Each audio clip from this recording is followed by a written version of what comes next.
আসসালামু আলাইকুম। নুসরাত ফুড কিচেনে সবাইকে স্বাগতম জানিয়ে আবারও নতুন ভিডিও শুরু করছি। আশা করছি সবাই ভালো আছেন। আল্লাহর রহমতে আমি অনেক ভালো আছি। আজকে আমি রান্না করছি দেশি মোরগ কষা। আমি কিভাবে রান্না করছি সেটা আপনাদের সাথে শেয়ার করব। আশা করি আজকের ভিডিওটি আপনাদের ভালো লাগবে। এইভাবে বাসায় রান্না করে খাবেন। প্রথমে আমি কড়াইতে মাংসগুলো ধুয়ে রেখেছি, তারপর দিয়ে দিলাম কয়েকটি আস্ত জিরা, কিছু পেঁয়াজ কুচি, 2টা তেজপাতা, কয়েকটা চেরা কাঁচামরিচ, 2টা দারচিনি, রসুন বাটা,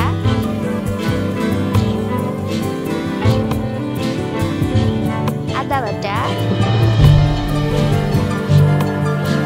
জিরা বাটা, শুকনো মরিচ বাটা, হলুদের গুঁড়া,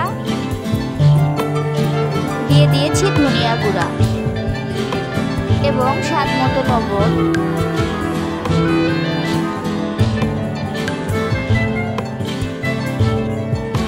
কয়েকটা লবঙ্গ আর গোলমরিচ,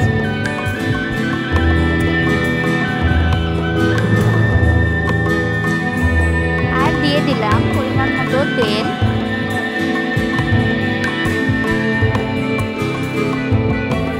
এখন সবকিছু ভালোভাবে মিশিয়ে ম্যারিনেট করে নিব। ভালো মতো মেখে নিতে হবে যাতে মশলাগুলো মাংসের সাথে ভালোভাবে লেগে যায়।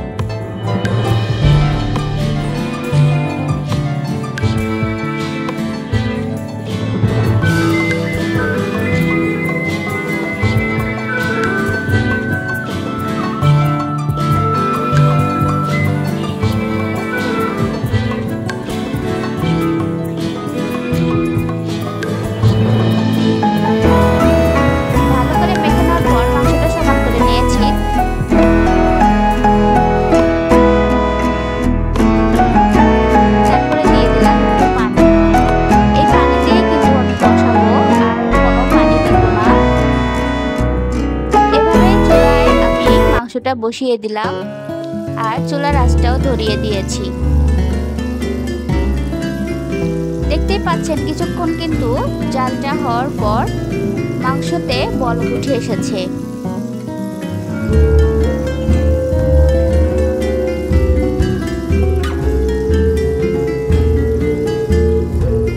কালারটাও কিন্তু খুব সুন্দর এসেছে। কিছুক্ষণ কষাতে কষাতে দেখতে পাচ্ছেন ঝোলটা অনেকটাই কমে গিয়েছে। তার উপর আমি দিয়ে দিলাম বেরেস্তাটা দিয়ে ভালোভাবে মিশিয়ে আবারও কিছুক্ষণের জন্য কষাতে হবে।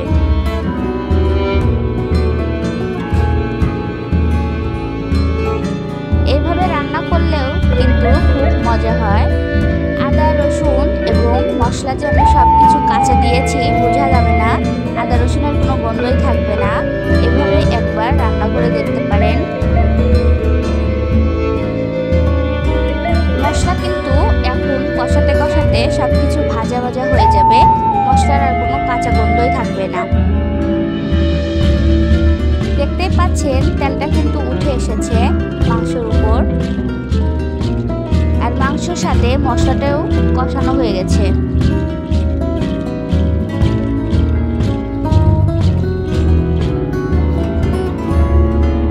এখন আমি দিয়ে দিব একটু ঝোলের জন্য পানি।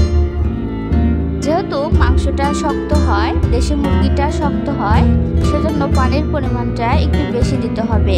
কষানোর সময় কিন্তু একটু সিদ্ধ হয়েছে, আর বাকি সিদ্ধটা ঝোল দেওয়ার পর কিন্তু হয়ে যাবে।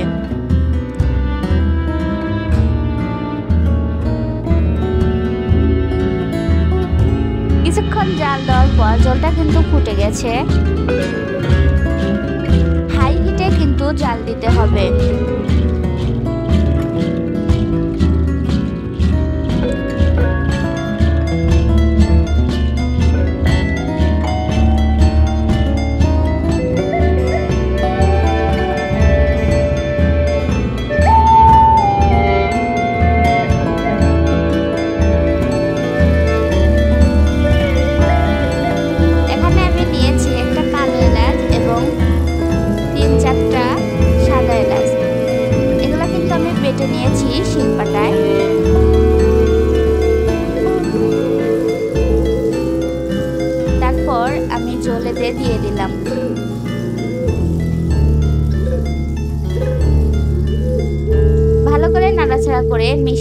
হবে।